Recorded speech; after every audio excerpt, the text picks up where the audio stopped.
बागेश्वर धाम के हनुमान जी को चैलेंज किया कि अगर आप लोग सच में हो, हे हनुमान जी, अगर आप सच में हो और वहाँ साक्षात विराजमान हो, और सन्यासी बाबा आप सुन रहे हो, आप दोनों देख रहे हो, मेरे मन की बात सुन रहे हो, पढ़ रहे हो, मेरा दुख जानते हो, तो कुछ ऐसा चमत्कार कर दो कि मेरी अर्जी भी लगे और मेरा ज़िंदगी बदल जाए, मेरी लाइफ ही बदल जाए पूरी। उसके बाद में अचानक से अनाउंस होता है कि 4 लोग उड़ीसा से आए थे घर वापसी के लिए, मतलब हिंदू से ईसाई में गए थे, ईसाई से वापस हिंदू में आए। फिर मुझे नहीं पता उस समय मेरे अंदर कहाँ से इतनी शक्ति आ गई, मैं ड्रिल कूदने की कोशिश करी, जो ऐसे घिराया हुआ था रास्ता, हाँ, कूदने का कोशिश करी, मैं कूद नहीं पाई। अनाउंस होता है कि 4 लोग उड़ीसा से आए हैं, पहले हिंदू से ईसाई बने, फिर ईसाई से घर वापसी हो रही थी उनकी। हाँ, तो मुझे अचानक से अंदर से मतलब एक अलग ही शक्ति का अपने आप में आभास हुआ और मैं कूदने की कोशिश की, कूद नहीं पाई।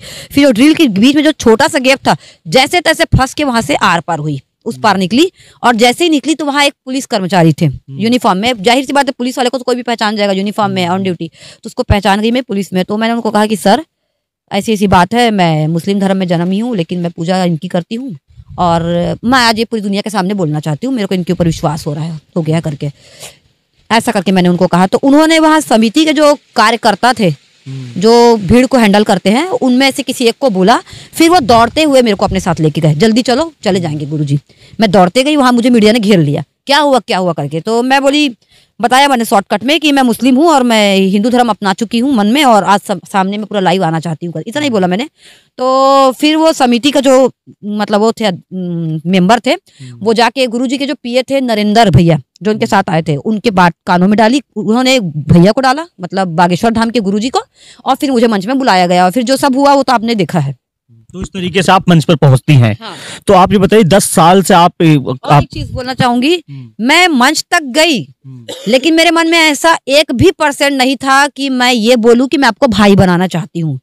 मैं सिर्फ उनके दर्शन करना चाहती थी और दिव्य दरबार में अर्जी लगाना चाहती थी, यही 2 कारण से मैं गई थी। लेकिन ऐसा क्या चमत्कार हुआ पता नहीं। फिर मैंने उनको कहा कि मैं आपको भाई बनाना चाहती हूँ, और उन्होंने एक्सेप्ट भी किया कि ठीक है, तुम बना, हम भाई बनने को तैयार हैं। ठीक है, लेकिन मन से जो सारी बातें आपने कही, जो आपने बताई कि हिंदू धर्म इस तरीके से है, और जो आपने दूसरे धर्म के बारे में बातचीत करी, और आपने अपनी जो आप बीती बताई, उसके ऊपर थोड़ा प्रकाश डालिए। प्रकाश डालूंगी, लेकिन एक मेन पॉइंट मेरे को यहाँ बोलना है, उसके बाद मैं जरूर डालूंगी।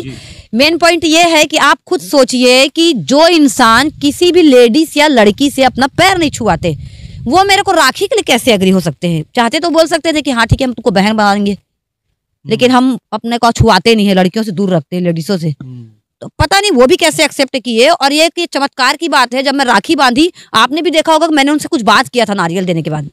मैंने उनको यही कहा था कि मेरी अर्जी का क्या हुआ भैया, और मेरे को स्वीकारे कि नहीं स्वीकारे। उन्होंने मुझे क्लियर बोला, बालाजी ने तुम्हें स्वीकारा है तभी तो मैं आपको बहन बनाया हूँ, और तुम्हारी अर्जी की बात रही, वो अर्जी स्वीकार हो जाएगी, तुम धाम आ जाओ, पर्चा बनाओ, धाम आओ, तुम्हारा अर्जी वही स्वीकार हो जाएगी।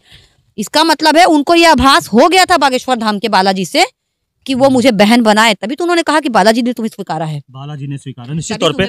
अब आप प्रकाश डालिए, जो बातें आपने मन से कही, जो आपने अपनी आप बीती बताई, जिस तरीके से आप मंच पे रो पड़ी, लोगों के रोंगटे खड़े हो गए, उस पर थोड़ा प्रकाश डालिए। ये सच है कि बचपन से मेरे साथ बहुत कुछ गलत हुआ, और बहुत मार खाई, बहुत अत्याचार सही, बहुत किसी लड़के से भी अगर मैं खड़े होकर बात कर लूँ एज अ फ्रेंड या कोई पहचान का भी है, तो उसके साथ डाउट होता था मेरे घर पे, किसके साथ चक्कर होगा, उस पर ही मारपीट गालियां शुरू। मतलब हर चीज में बस शक की नजर से। दरवाजे में खड़ी हूँ तो किसको देख रही है, क्यों देख रही है। कभी मेरे को ताने मारते थे कि तेरा शादी हम करा देते हैं किसी भी शादीशुदा से, जिसकी बीबी मर गई हो, बीबी छोड़ गई हो, करा देते हैं करके। सुन सुन के पागल सी हो गई थी, इसलिए मैंने घर छोड़ा। और मैं आज ये बताना चाहूंगी कि मैंने लव मैरिज की थी।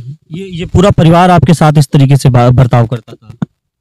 देखो, ननिहाल वाले लोग तो हम गरीब थे, पहले हमारे पास बहुत पैसा था, मेरे पापा की लापरवाहियों की वजह से हमारे पास गरीबी आई। उसके बाद से हम बोलते ना, पैसा जिसके पास उसकी दुनिया है। गरीबी आने के बाद हमको एकदम दरकिनार करने की कोशिश की गई। घर में हम देखते थे, ननिहाल में देखते थे, मौसी के बच्चों में और हमारे में फर्क, उनकी बेटियों में और मुझ में फर्क। मुझे बुरा लगता था। मैं पूरे परिवार में सबसे बड़ी थी, मतलब नाती में, ननिहाल तरफ से पूरी बेटियों में मैं बड़ी थी, और मेरे घर में इकलौती बेटी थी। तो मैं नहीं बोलती हूँ कि मेरे को रोज कपड़े दो, कि कम से कम मान सम्मान देने में क्या जाता था, इज्जत से बात करने में क्या तरीके से आपको प्रताड़ित किया गया। और मेरे बुआ का बेटा था, वो मेरे ऊपर गलत नजर रखता था। लेकिन मेरे घर वाले मेरे साथ कभी फ्री रहे तब ना मैं खुल के कोई बात बताऊं। जिस घर में मुझे दाल चावल के लिए मारा जा रहा हो, जिस घर में मुझे दरवाजे में खड़े होने के लिए मारा जा रहा हो, मैं उस घर में कैसे बताऊंगी कि ऐसा है। दाल चावल के लिए भी मारा गया, दरवाजे पे खड़े रहने के लिए मारा गया, गाली देते थे। उसके बाद मैं बोलती थी कि क्या हो गया है, खड़ी हूं तो क्या हो गया, उत्ते में मारना शुरू, मुजोरी कर रही है, मुंह चला रही है। बात मन से आपने की हिंदू धर्म में आप अपनी बहन को बहन मानते, बहन से शादी नहीं करना होता है। हाँ देखो, मैं बोली ना, हर धर्म का अपना अपना रिवाज है। मुस्लिम धर्म में जो बुआ मामा फूफा से जो शादियां होती है भाई बहनों में, उनके लिए वो नॉर्मल चीजें हैं और रहे नॉर्मल। मुझे उससे कोई दिक्कत नहीं है, उनमें किसी से भी शादी हो, मुझे उससे कोई दिक्कत नहीं है। बट जो चीज़ मुझे गलत लगी वो मैंने कहा। मैंने उस धर्म का बुराई नहीं किया है। मैं आज भी बोल रही हूँ, हर धर्म अपनी जगह अच्छा है, चाहे वो मुस्लिम हो, चाहे हिंदू हो, चाहे सिख हो, चाहे ईसाई हो। बट अपनी अपनी पसंद होती है। मुझे पसंद नहीं था, क्योंकि मैं बताई ना, हिंदुओं में देखती थी भाई बहन में प्यारा रिश्ता होता है, रक्षाबंधन। जो फ्रीडम चाहिए था आपको वो कहीं ना कहीं यहाँ मिला। हाँ, फ्रीडम भी नहीं मिला। रक्षाबंधन का इतना अच्छा त्यौहार होता है भाई बहन में, वो नहीं मिला। और कन्या पूजा होता है जो, वो हिंदू धर्म में अच्छा लगा मुझे। और जो 7 फेरों का जो शादियों का बंधन है, मुस्लिमों में जो शादियां होती है निकाह नामा जिसको बोलते हैं, तो उनमें कलमे पढ़ाए जाते हैं, दूल्हा दुल्हन दोनों को कबूल है करके राजीनामा लेके साइन होते हैं। और उसके बाद में मैंने हिंदुओं की शादी के तरीके देखे, किस तरह से 7 फेरे होते हैं, 7 वचन होते हैं, और हर चीज का एक मान होता है, नियम। और शादी के बाद सुहागने जो लेडीज होती है वो पूरा सिंदूर भर के रहती है। मुस्लिमों में आपने देखा होगा सिंदूर नहीं लगाते। तो ये सब चीजें मेरे को इफेक्ट मतलब कर रही थी कि इनके में मुझे पसंद आया। बस 100 की सीधी बात, मुझे पसंद आया। और मैं अभी भी बोल रही हूँ, मैं मुस्लिम धर्म के खिलाफ नहीं हूँ, ना मैं उसको बुरा बोल रही हूँ। बस मुझे हिंदू धर्म के रहन सहन नीति नियम सब अच्छे लगे। लव मैरिज के बारे में बता रहा था, आपने लव मैरिज किया? हाँ, मैं उससे ज्यादा कुछ नहीं बोलूंगी। लव मैरिज बस किया था मैंने। और मैं सोची थी कि वो हिंदू था, तो शायद अब मेरे को फ्रीडम भी मिल जाएगी, पूजा पाठ मैं खुल के कर पाऊंगी, मेरा सपोर्ट करेगा। हिंदू से आपने लव मैरिज किया था? हाँ, क्योंकि मैं हिंदू से ही की थी, मैं मुस्लिम में कभी करना ही नहीं चाहती थी। अच्छा, तो अभी आपकी शादी बरकरार है? नहीं है, मेरा डाइवोर्स हो चुका है। कब टूटी आपकी शादी? शादी तो कम से कम 7-8 साल हो गए टूटे। 7-8 साल शादी टूटे हो गए? नाम के लिए। कब? अच्छा, पेपर बेस में देखोगे तो 2015 में। 2015 में, तब भी 15-18 में आपकी शादी टूटी। हाँ, पेपर पे 15 या 18 में आपकी शादी टूट गई। 21-22 चला है, तो 3-4 साल आपके शादी को टूटे हो गया है। 5 साल समथिंग आपको शादी को टूटे हो गया है। उससे इसलिए टूटा कि वो भी मेरे को बोलता था, मंदिर जाती थी मैं, हनुमान मंदिर उसके घर के पास में था। हिंदू था वो? था, मैं हनुमान मंदिर जाती थी। मंदिर जाने पर ऑब्जेक्शन था? नहीं, ऑब्जेक्शन नहीं था। मुंह का बनाता था वो आड़ा टेढ़ा। प्लस उसके घर में जब पूजा पाठ होता था तो मुझे पूजा पाठ से दूर रखा जाता था। क्यों? मैं, आप मुस्लिम थी। हाँ, मैं इसके लिए ही मैं अपना सब कुछ छोड़ी, और आज मेरे को फिर भी दूर हो रही हूँ मैं। अच्छा, आप मुस्लिम थी, तो जिस हिंदू घर में आपकी शादी हुई वहाँ भी आपको पूजा पाठ करने से रोका जा रहा था? ऐसा नहीं रोकते थे, जैसे कुछ कथा करवाए घर पे, सत्यनारायण की कथा। तो मैं बड़ी बहू थी, तो आपने देखा होगा बड़े बेटे बहू से ही पूजा होती है। मेरे होते हुए छोटे बेटे बहू, मैं बैठी थी, मुझे उठाया गया। आपके हस्बैंड नहीं बोलते थे इसके लिए? लव मैरिज करी थी आपने? कुछ नहीं बोलता था वो।